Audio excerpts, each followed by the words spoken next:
নমস্কার। আজকে আমরা কারেন্ট অ্যাফেয়ার্স জানুয়ারি 2020 পার্ট 2 নিয়ে হাজির হয়েছি। পার্ট 1 এর লিংক আমাদের ডেসক্রিপশনে দেওয়া আছে ভিডিও। আমাদের ভিডিওগুলি যদি আপনারা ফলো করে থাকেন, যদি ভালো লাগে তাহলে অবশ্যই লাইক, শেয়ার এবং কমেন্ট করবেন, সাবস্ক্রাইব করবেন আমাদের চ্যানেল। কোনো প্রশ্ন, ডাউট, সাজেশন থাকলে আমাদের কমেন্ট বক্সে কমেন্ট করবেন।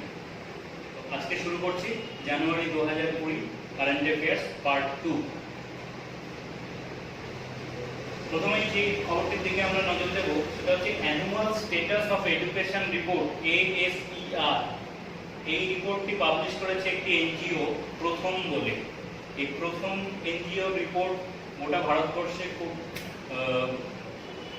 জনপ্রিয় এবং এটা সর্বজন গৃহীত বলতে গেলে। সেই রিপোর্টে যে ফাইন্ডিংস পাওয়া গেছে সেটা খুব একটা আশানুরূপ নয়। তাতে আমরা দেখতে পাচ্ছি যে 16% অফ চিলড্রেন ক্লাস 1-এ যারা পড়ে তারা শুধুমাত্র টেক্সট রিডিং করতে পারে। তার মানে বাকি 84% চিলড্রেন পড়তে পারে না। 40% 40% ক্যানট রিকগনাইজ লেটার্স। তার মানে 40% চিলড্রেন বর্ণ চিনতে পারে না, লেটার রিকগনাইজ করতে পারে না। 41% ক্যান রিকগনাইজ 2 ডিজিট নাম্বারস, মানে মাত্র 41% বাচ্চারা 2 ডিজিটের যে সংখ্যা সেটাকে চিনতে পারে। তো এই ফাইন্ডিংসগুলো অবশ্যই শিক্ষার ক্ষেত্রে খুব একটা ভালো নয়। যে এনজিও এই রিপোর্টটি পাবলিশ করেছে তার নাম প্রথম। এরপরে যে কারেন্ট অ্যাফেয়ার্সটি আমরা পড়ব সেটা CRZ, coastal regulation zone related. আমাদের দেশে সিআরজেড গাইডলাইন্স আছে, যেটা এনভায়রনমেন্ট মিনিস্ট্রি পাবলিশ করে, পরিবেশ সম্পর্কিত দপ্তর, সেন্ট্রাল গভর্নমেন্ট। এবছর এই এনভায়রনমেন্ট মিনিস্ট্রি সিআরজেড রিলেটেড যে রেগুলেশন আছে সেটাকে একটু রিল্যাক্স করেছে, মানে তাতে নিয়মকানুন কিছুটা শিথিল করেছে। তা করার কারণ হলো ব্লু ফ্ল্যাগ সার্টিফিকেশন। ভারতবর্ষের যে কোস্টাল রেগুলেশন জোনগুলো আছে, যার মধ্যে বিচগুলো পড়ে, সমুদ্র সৈকত, সেই সমুদ্র সৈকতগুলো গোটা বিশ্বব্যাপী একটি সংস্থা আছে যার সদর দপ্তর ডেনমার্কে অবস্থিত। সেই সৈকতগুলোকে বা কোস্টগুলোকে বা বিচগুলোকে ব্লু ফ্ল্যাগ সার্টিফিকেশন দেয়। এই ব্লু ফ্ল্যাগ সার্টিফিকেশন হচ্ছে একটি ইকো ট্যুরিজম মডেল, যেটা সার্টিফাই করে যে ওই পার্টিকুলার যে বিচটি যার ব্লু ফ্ল্যাগ সার্টিফিকেশন আছে তাতে এনভায়রনমেন্ট সাস্টেইনেবল ইনফ্রাস্ট্রাকচার ডেভেলপ করা হয়েছে। বলাই বাহুল্য যে ব্লু ফ্ল্যাগ সার্টিফিকেশন থাকলে কোনো একটি সমুদ্র সৈকত বা বিচে টুরিস্ট অ্যাট্রাকশন অনেকটাই বেড়ে যায়।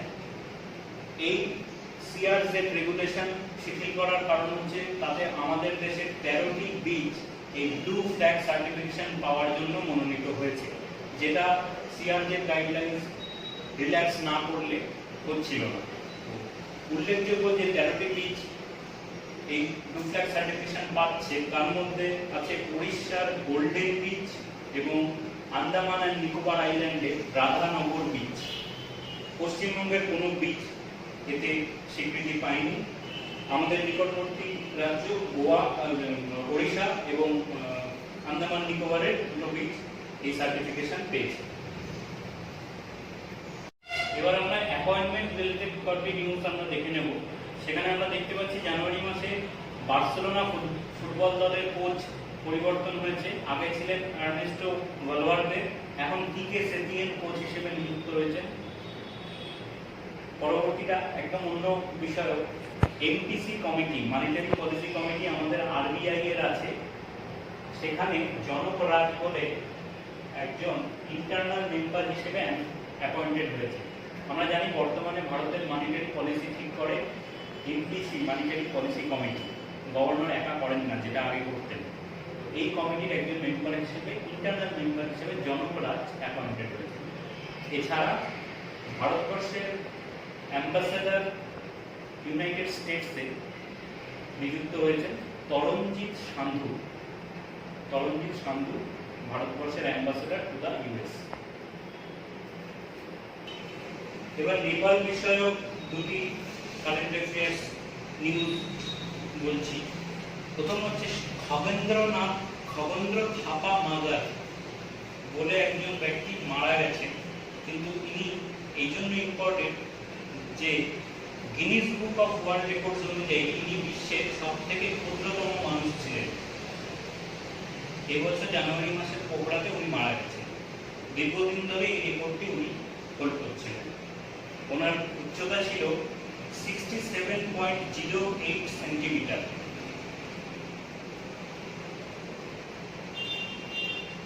পরবর্তীতে যে নিউজটার দিকে যাব, সাগর মাথা ডায়ালগ, এটা একটা পলিটিক্যাল নিউজ। নেপাল গভর্নমেন্ট সাগর মাথা ডায়ালগ অর্গানাইজ করছে এপ্রিল মাসে। সেখানে ভারত, চায়না এবং অন্যান্য আরো অনেক দেশের প্রতিনিধিদের ডাকা হয়েছে। এটা একটা ইন্টারন্যাশনাল ডায়ালগ নেপাল অর্গানাইজ করছে, যার নাম সাগর মাথা ডায়ালগ। সাগর মাথা আমরা জানি নেপালে এভারেস্ট যে শৃঙ্গ আছে তার এভারেস্টের নেপালি নাম হচ্ছে সাগর মাথা। নেপালের আয়োজিত ইন্টারন্যাশনাল ডায়ালগ ফোরামটির নাম হচ্ছে সাগর মাথা ডায়ালগ। এরপরে আমরা যে দুটি নিউজ দেখে নেব সেটা র্যাঙ্কিং রিলেটেড।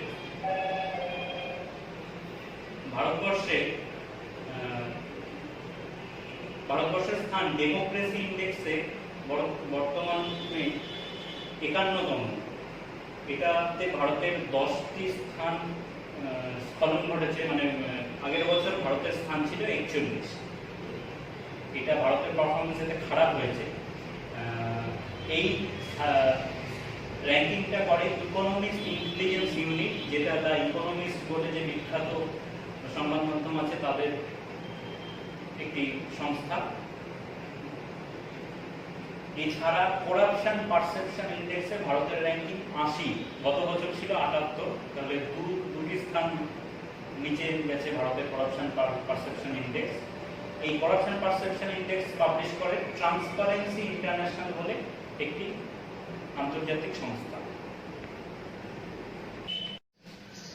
এবার যে দুটি নিউজ আমরা দেখে নেব কারেন্ট অ্যাফেয়ার্সে, সেগুলি চায়না রিলেটেড। প্রথম হচ্ছে এবছর জানুয়ারি মাসে খবর পাওয়া গেছে যে চায়নার বার্থ রেট লোয়েস্ট সিন্স 1949, মানে চায়না কমিউনিস্ট কান্ট্রি হওয়ার পর থেকে 1949-এর পর এবছর প্রথম লোয়েস্ট বার্থ রেট চায়নাতে এসে দাঁড়িয়েছে, সেটা 10.49 পার 1000 পিপল। এর মধ্যে উল্লেখযোগ্য ব্যাপার হলো চায়না 2016 সাল পর্যন্ত ওয়ান চাইল্ড পলিসি চালু রেখেছিল এবং 2016 থেকে এই পলিসিটাকে রিল্যাক্স করা হয়েছে, মানে চায়নাতে এখন ওয়ান চাইল্ড পলিসি নেই। তথাপি চায়নার বার্থ রেট লোয়েস্ট 2019-এ। সেকেন্ড যে নিউজটার দিকে আমরা যাব সেটা FATF রিলেটেড। FATF মানে হচ্ছে ফিনান্সিয়াল অ্যাকশন টাস্ক ফোর্স। এরা বিশ্বব্যাপী একটি সংস্থা যা দেখে কোনো দেশের অর্থনীতির থেকে অর্থ টেররিস্ট ফিনান্সিং হচ্ছে কিনা তার উপর নজর রাখে। এই FATF পাকিস্তানকে তাদের ব্ল্যাক লিস্টে করে দেওয়ার জন্য FATF-এ দাবি উঠেছে। ব্ল্যাক লিস্টে যখন কোনো একটা দেশ যায় তখন এই কারণেই যায় যে যখন এটা প্রমাণ হয় যে সেই দেশের অর্থ, সেই দেশ থেকে অর্থ টেররিস্টদের ফিনান্স করার জন্য ব্যবহৃত হচ্ছে। পাকিস্তান বর্তমানে গ্রে লিস্টে আছে এবং জানুয়ারি মাসে চায়না একটা রিভিউ মিটিং করেছে। বর্তমানে FATF-এর চেয়ারম্যানও চায়না। বেজিংয়ে সেই রিভিউ মিটিংয়ে এটা ঠিক হয়েছে যে না, পাকিস্তান FATF-এর দেওয়া গাইডলাইন অনুযায়ী চলছে এবং পাকিস্তানকে এখনই গ্রে লিস্ট থেকে ব্ল্যাক লিস্ট করার প্রয়োজন নেই।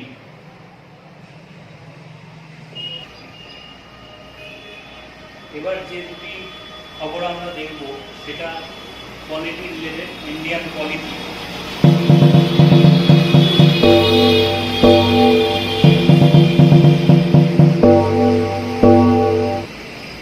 একটি উল্লেখযোগ্য খবর হলো মধ্যপ্রদেশের স্কুলগুলিতে সংবিধানের প্রস্তাবনার পাঠ ম্যান্ডেটারি করা হয়েছে। এটা খুব উল্লেখযোগ্য একটি পরিবর্তন। সাধারণত স্কুলে সংবিধানের পরিচয় স্কুলের ছাত্রদের সাথে তেমন হয় না। আমরা শুধু দেখি বইগুলো প্রথম পাতায় প্রস্তাবনাটি থাকে, কিন্তু মধ্যপ্রদেশ গভর্নমেন্ট জানুয়ারি মাসে এটা ম্যান্ডেটরি করেছে যে প্রত্যেক শনিবার সকালবেলা প্রেয়ারের সময় এই সংবিধানের প্রস্তাবনা পাঠ করা হবে স্টুডেন্টদের সামনে। এর মাধ্যমে স্টুডেন্টদের সংবিধানের সাথে একটা ইনিশিয়াল পরিচয় ঘটবে, যেটা খুব প্রয়োজন আমাদের। এছাড়া আরেকটি যেটা নিউজ আমরা দেখবো সেটা Bodoland territorial area district related. Bodoland আসামের একটি অঞ্চল। আমাদের সংবিধানের 6th শিডিউল 6 নম্বর শিডিউলে কিছু রাজ্যের কিছু অঞ্চলের কথা বলা আছে, যেখানে যে ট্রাইবাল অঞ্চলগুলির অ্যাডমিনিস্ট্রেটিভ স্ট্রাকচার সম্পর্কে বলা আছে, সেখানে এই বোডোল্যান্ডের কথা আছে। এই বোডোল্যান্ড টেরিটোরিয়াল এরিয়া ডিস্ট্রিক্টের একটা পরিবর্তন আসছে। কি পরিবর্তন? যে আগে 4টে জেলার অধিবাসীরাই এই বোডোল্যান্ড টেরিটোরিয়াল এরিয়া ডিস্ট্রিক্টের মধ্যে আসতো। এখন এই 4টে জেলা ছাড়াও তার বাইরে যেসব বড় মানুষেরা আছে তাদের এই বোডোল্যান্ড ডিস্ট্রিক্ট টেরিটরির আন্ডারে আনা হবে।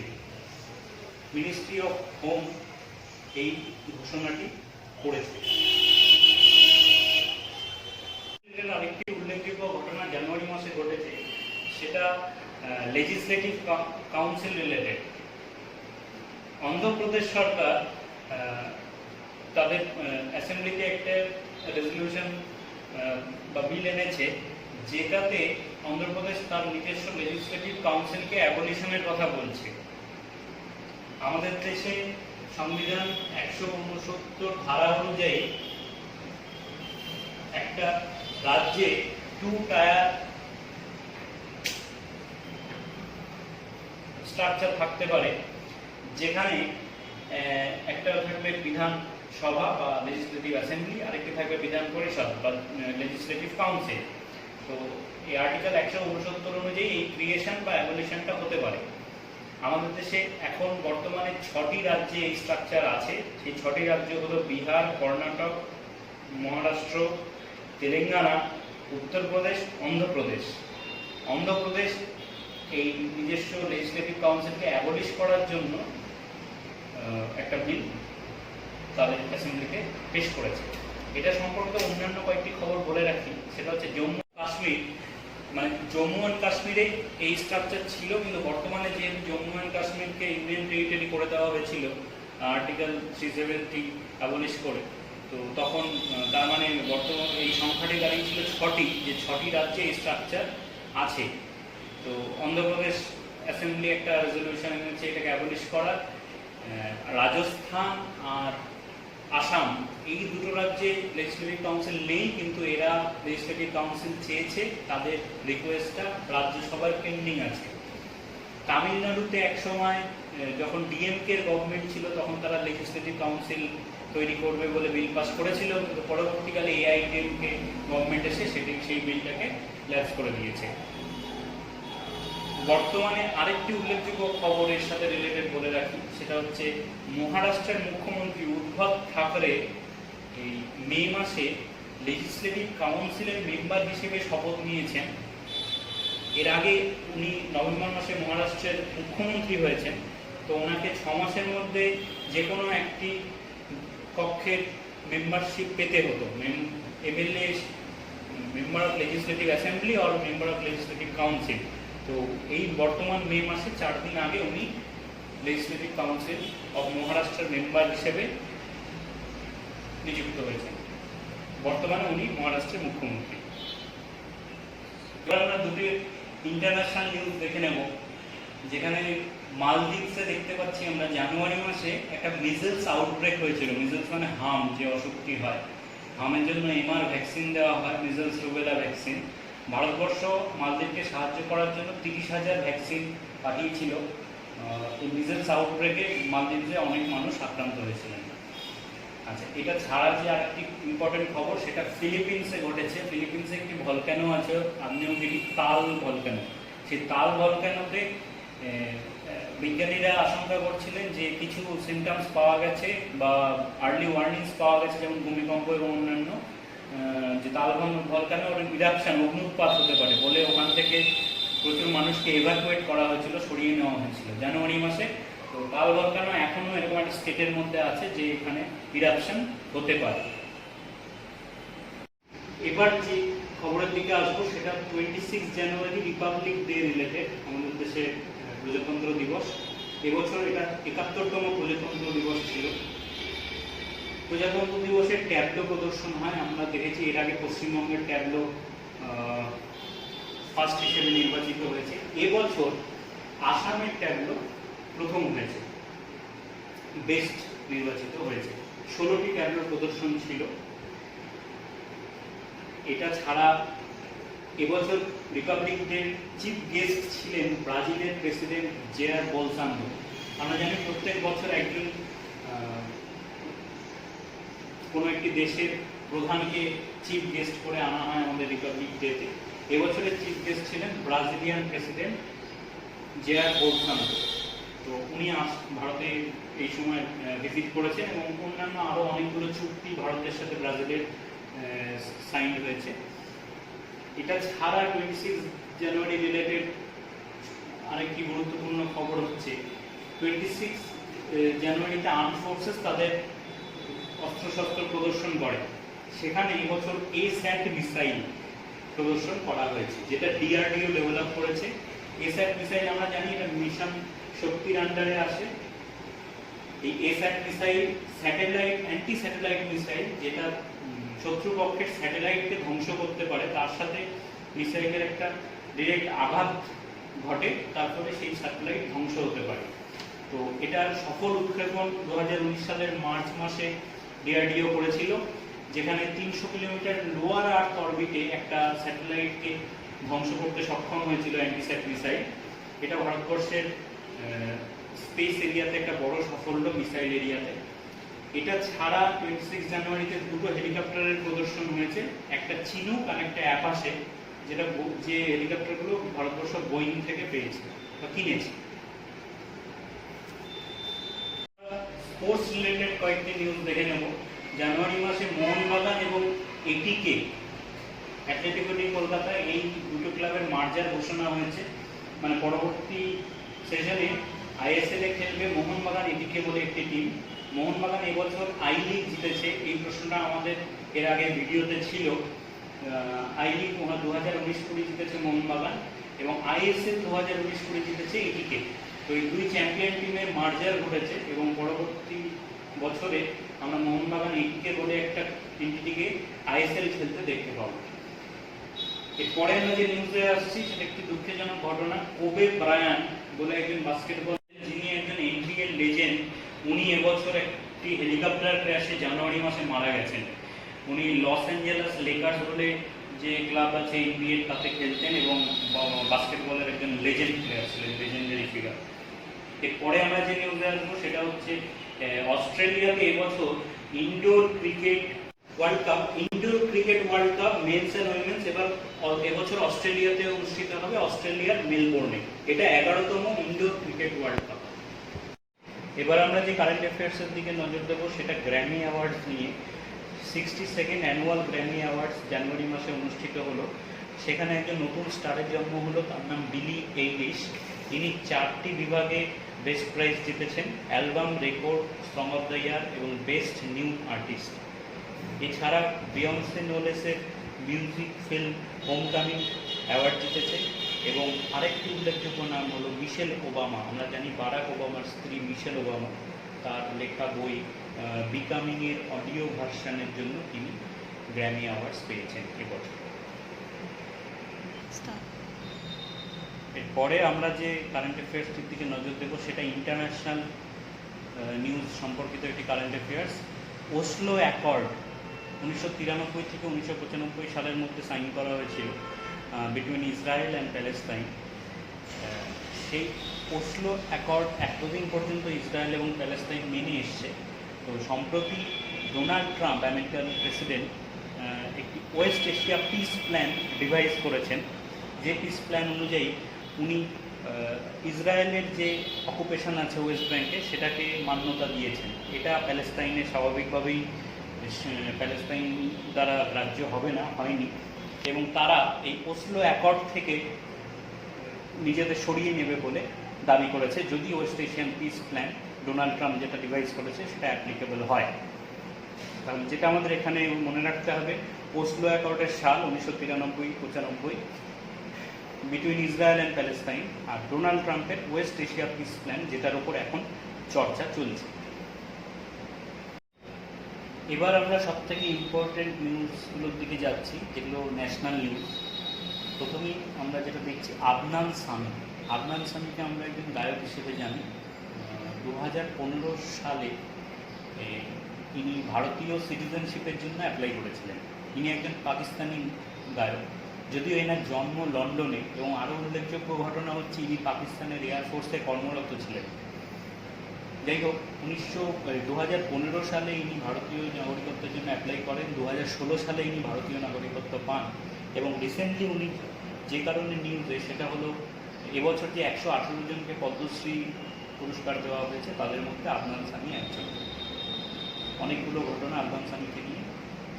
এরপরে আমরা যে নিউজের থেকে যাব সেটা মিউজিয়াম রিলেটেড, মিউজিয়াম ডিপ্লোমেসি বলতে পারি। ভারত এবং ফ্রান্সের মধ্যে একটা চুক্তি হয়েছে, যেখানে in the field of museum, cultural space and রিসার্চে একটা জয়েন্ট ওয়ার্কিং গ্রুপ এস্টাবলিশ করা হবে। এটা মিনিস্ট্রি অফ কালচার অ্যানাউন্স করেছে। তো আমরা জানি ফ্রান্স মিউজিয়ামের ব্যাপারে খুব অগ্রগণ্য। ফ্রান্সে বিখ্যাত মিউজিয়াম আছে, লুভার মিউজিয়াম, যেখানে লুভ মিউজিয়াম, যেখানে মোনালিসার পেন্টিং দেখা যায়। তো আমাদের ন্যাশনাল মিউজিয়াম আছে কলকাতায়, national gallery of modern art আছে দিল্লিতে। তো এই মিউজিয়াম রিলেটেড বিষয়ে একটা চুক্তি হয়েছে ভারত এবং ফ্রান্সের মধ্যে। এবার আমরা যে নিউজের দিকে নজর দেব সেটা ন্যাশনাল ওয়ার মেমোরিয়াল রিলেটেড। আমরা জানি 2019 সালে এই ন্যাশনাল ওয়ার মেমোরিয়াল স্থাপন করা হয়েছে দিল্লিতে ইন্ডিয়া গেটের কাছে। এবছর 26শে জানুয়ারি প্যারেডের আগে প্রধানমন্ত্রী নরেন্দ্র মোদী ন্যাশনাল ওয়ার মেমোরিয়ালে হিরোদের প্রতি শ্রদ্ধা জ্ঞাপন করেছেন। এ প্রসঙ্গে উল্লেখযোগ্য যে অমর জওয়ান জ্যোতি যেটা আছে ইন্ডিয়া গেটের কাছে, এতদিন পর্যন্ত সেখানে 26শে জানুয়ারি শ্রদ্ধা জ্ঞাপন করা হতো, কিন্তু এবছর থেকে ট্র্যাডিশন চেঞ্জ হতে চলেছে। এখন ন্যাশনাল ওয়ার মেমোরিয়ালে করা হবে এই ব্যাপারটি। অমর জওয়ান জ্যোতি বানানো হয়েছিল 1971-এ ভারত পাকিস্তান যুদ্ধের শহীদদের স্মৃতি উদ্দেশ্যে। ন্যাশনাল ওয়ার মেমোরিয়াল বানানো হয়েছে স্বাধীনতার পরবর্তী অধ্যায়ে যত ভারতীয় সৈন্য মারা গেছে, প্রায় 22,500 জন, তাদের স্মৃতির উদ্দেশ্যে। তো ন্যাশনাল ওয়ার মেমোরিয়ালে এবছর প্রধানমন্ত্রী শ্রদ্ধা জ্ঞাপন করেছে before Republic Day parade. Second যে নিউজটার দিকে আমরা নজর দেব সেটা Akshay Kumar in Man Versus Wild. Akshay Kumar কর্ণাটকের বন্দিপুরে ম্যান ভার্সেস ওয়াইল্ডে শুটিংয়ের জন্য গেছেন। এর আগে যে দুজন ভারতীয় এই শোতে এসছে, এই শোটি খুব জনপ্রিয় শো ম্যান ভার্সেস ওয়াইল্ড। এই শোটি যে দুজন ভারতীয় এসছেন তাদের মধ্যে উল্লেখযোগ্য হলো তারা হলেন রজনীকান্ত এবং আমাদের প্রধানমন্ত্রী নরেন্দ্র মোদী। বিয়ার গ্রিল বলে একজন সঞ্চালক থাকেন ম্যান ভার্সাস ওয়াইল্ডের। আমরা জানি ম্যান ভার্সাস ওয়াইল্ডে হতে চলেছে, অক্ষয় কুমার আসছেন এই শো। এরপরে আমরা যে দুটি খবর দেখে নেব, একটি হচ্ছে ফ্রুট ট্রেন। ভারতবর্ষে একটি ফ্রুট ট্রেন মানে ফল বাহিত একটি ট্রেন চালানো হয়েছে অন্ধ্রপ্রদেশ থেকে জওহরলাল নেহেরু পোর্ট বোম্বে পর্যন্ত। এই ফ্রুট ট্রেনে শুধু ব্যানানা ক্যারি করা হয়েছে। এটা ভারতবর্ষের প্রথম ঘটলো এই ঘটনাটি। অন্ধ্রপ্রদেশের অনন্তপুর ডিস্ট্রিক্টের তাড়িপাত্রি রেলওয়ে স্টেশন থেকে জওহরলাল নেহেরু পোর্ট বোম্বে পর্যন্ত। এটা ভারতবর্ষের ট্রেনে মালগাড়ির ইতিহাসে একটি অন্যতম ঘটনা। এরপরে আমরা আরেকটি ইম্পর্টেন্ট নিউজ দেখে নেব, সেটা ক্লিনলিনেস চার্ট সম্পর্কিত। ভারতবর্ষে যে শহরগুলি আছে তাদের ক্লিনলিনেস চার্টে যে র্যাঙ্কিং পেশ করা হয়েছে তাতে টপ করেছে ইন্দোর এবং জামশেদপুর। এখানে একটু নজর করে দেখতে হবে যে ইন্দোর ফার্স্ট হয়েছে যেসব শহরের পপুলেশন 10 লাখের বেশি তাদের মধ্যে, এবং জামশেদপুর টপ করেছে যাদের পপুলেশন 1 থেকে 10 লক্ষের মধ্যে সেই শহরগুলির মধ্যে টপ করেছে। এ প্রসঙ্গে উল্লেখযোগ্য কলকাতা এই র্যাঙ্কিংয়ে লাস্টে এসছে, কারণ ওয়েস্ট বেঙ্গল থেকে যে শহরগুলো ছিল তারা এই র্যাঙ্কিং প্রসিডিওরে অংশগ্রহণ করেনি, তবে নেক্সট ইয়ারে অংশগ্রহণ করবে বলে জানা গেছে। লাস্ট যে ন্যাশনাল নিউজটি আমরা দেখে নেব সেটা প্রগতি ময়দান মেট্রো স্টেশন, দিল্লিতে একটি মেট্রো স্টেশন আছে, সেই প্রগতি ময়দান মেট্রো স্টেশনের নতুন নামকরণ করা হয়েছে supreme court metro station. Supreme court এই অঞ্চলে অবস্থিত, সুপ্রিম কোর্টের নাম অনুসারে প্রগতি ময়দান মেট্রো স্টেশনের নাম নতুন করা হয়েছে সুপ্রিম কোর্ট মেট্রো স্টেশন। এবার আমরা দেখব এনভায়রনমেন্ট সম্পর্কিত নিউজ। প্রথমেই যেটা উল্লেখযোগ্য, এক্সটেন্ডেড প্রডিউসার রেসপন্সিবিলিটি। 2019 সালের ইউপিএসসি প্রিলিমসে এই এক্সটেন্ডেড প্রডিউসার রেসপন্সিবিলিটি সম্পর্কিত প্রশ্ন ছিল। এক্সটেন্ডেড প্রডিউসার রেসপন্সিবিলিটি এটা মিন করছে যে যারা প্লাস্টিক ওয়েস্ট প্রডিউস করছে বা প্লাস্টিক প্রোডাক্ট প্রডিউস করছে, পরবর্তীকালে যেটা ওয়েস্টে পরিণত হচ্ছে, সেটার প্রতি যারা প্রডিউসার তাদের একটা রেসপন্সিবিলিটি আছে যাতে সেটা পরিবেশকে দূষিত না করে। এটা অ্যাকর্ডিং টু 2016-তে আমরা যে প্লাস্টিক ওয়েস্ট ম্যানেজমেন্ট রুলস পেয়েছি সেটাকে ফলো করে এই এক্সটেন্ডেড প্রডিউসার রেসপন্সিবিলিটি ডিভাইস করা হয়েছে। তো যে জন্য এটা নিউজে আছে সেটা হচ্ছে আমাদের যে ই কমার্স প্ল্যাটফর্মগুলো আছে খুব জনপ্রিয়, অ্যামাজন, ফ্লিপকার্ট, এরা প্রচুর প্লাস্টিক ব্যবহার করে প্যাকেজিংয়ের জন্য। আমরা জানি বাড়িতে ডেলিভারি হলে প্লাস্টিকের মধ্যে আসে। তো Central Pollution Control Board NGT National Green ট্রাইব্যুনালকে জানিয়েছে যে এই ই কমার্স প্ল্যাটফর্ম অ্যামাজন এবং ফ্লিপকার্টকে বলেছে যে তাদের একটা নতুন সিস্টেম ডিভাইস করতে হবে যেখানে তারা যে জিনিসটা ডেলিভারি করছে কাস্টমার এন্ডে, তারপরে যে প্লাস্টিকটা থাকছে সেটাকে কালেক্ট করা। তো ভবিষ্যতে আমরা এরকম দেখতে পারি যে আমাদের বাড়িতে হয়তো কোনো পার্সেল এলো এই ই কমার্স প্ল্যাটফর্ম থেকে, তারপরে সেই ই কমার্সের লোকেরা এসে, কোরিয়ারের লোকেরা এসে আবার সেই প্যাকেজিংয়ের প্লাস্টিকটা ফেরত নিয়ে চলে গেল। এরকম কিছু একটা হতে চলেছে। এরপরে আমরা যে নিউজটা দেখব সেটা প্ল্যাটিপাস সম্পর্কিত। প্ল্যাটিপাস আমরা জানি একটা এগ লেইং ম্যামাল, মানে ডিম প্রসব করে এরকম একটি স্তন্যপায়ী প্রাণী, আমরা ছোটোবেলায় পড়েছি। প্ল্যাটিপাসকে নিয়ে একটা অস্ট্রেলিয়ান ইউনিভার্সিটি রিসার্চ করে জানিয়েছে যে এদের population due to pollution and climate change almost half হয়ে গেছে, মানে 40% রিডাকশান ঘটেছে। তো এরকম যদি চলতে থাকে খুব শিগগিরই এই প্ল্যাটিপাস লুপ্তপ্রায় হয়ে যাবে, on the brink of extinction. Platypus একটি এগ লেইং ম্যামাল, ডিম প্রসবকারী স্তন্যপায়ী প্রাণী। সুভাষচন্দ্র বোস আপদা প্রবন্ধন পুরস্কার, এটা আমাদের হোম মিনিস্ট্রি দেয় 26-এ, এতে প্রত্যেক বছর 23শে জানুয়ারি birth anniversary of Netaji Subhashchandra বোসের জন্মদিন উপলক্ষে। এটা ডিজাস্টার ম্যানেজমেন্ট রিলেটেড একটি পুরস্কার। এবছর একজন ইন্ডিভিজুয়াল KM সিং, ইনি এই পুরস্কারটি জিতেছেন। তিনি একজন IPS অফিসার, ফরমার, প্রাক্তন, এবং সংস্থা হিসেবে Uttarakhand disaster mitigation and management centre এই প্রাইজটি জিতেছে। সুভাষচন্দ্র বোস আপদা প্রবন্ধন পুরস্কার দেওয়া হয় ডিজাস্টার ম্যানেজমেন্টে, দেয় হোম মিনিস্ট্রি। এরপরে আমরা যে নিউজটা জানবো সেটা রামসার কনভেনশন রিলেটেড। আমরা জানি রামসার কনভেনশন 1971 সালে ইরানের রামসার সিটিতে সাইন করা হয়েছিল।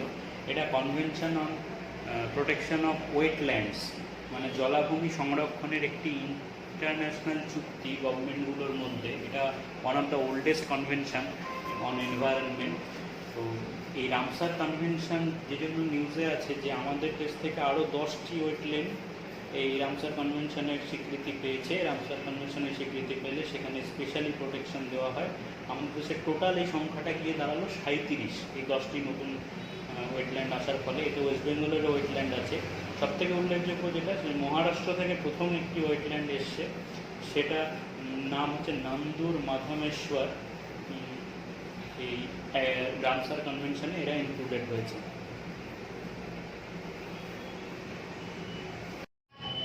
রানী রামপাল, আমরা জানি আমাদের ওয়েমেন হকি টিমের ক্যাপ্টেন, ইনি এবছর একটি প্রেস্টিজিয়াস অ্যাওয়ার্ড জিতেছেন হকিতে, world games athlete of the year. এছাড়াও রানী রামপাল এবছর পদ্মশ্রী পেয়েছেন, এটি একটি উল্লেখযোগ্য ঘটনা। আমরা জানুয়ারি মাসের কারেন্ট অ্যাফেয়ার্স মোটামুটি একটা কনসাইজ করে এই দুটো ভিডিওতে আনলাম। এটা ছাড়া যে জায়গাটা আমরা এখনও টাচ করিনি সেটা হচ্ছে পদ্মশ্রী, পদ্মভূষণ, পদ্মবিভূষণের লিস্ট, যেটা জানুয়ারি মাসে দেওয়া হয়েছিল। আমরা পরবর্তী ভিডিওতে এই অ্যাওয়ার্ডগুলো নিয়ে আলোচনা করব। আমাদের এই ভিডিওটি ভালো লেগে থাকলে লাইক করুন, শেয়ার করুন এবং আমাদের চ্যানেল সাবস্ক্রাইব করুন। যদি কোনো ডাউট থাকে তাহলে কমেন্ট সেকশানে লিখবেন, ভালো লাগলেও কমেন্ট সেকশানে লিখবেন। আমাদের ভিডিওটি দেখার জন্য থ্যাংক ইউ।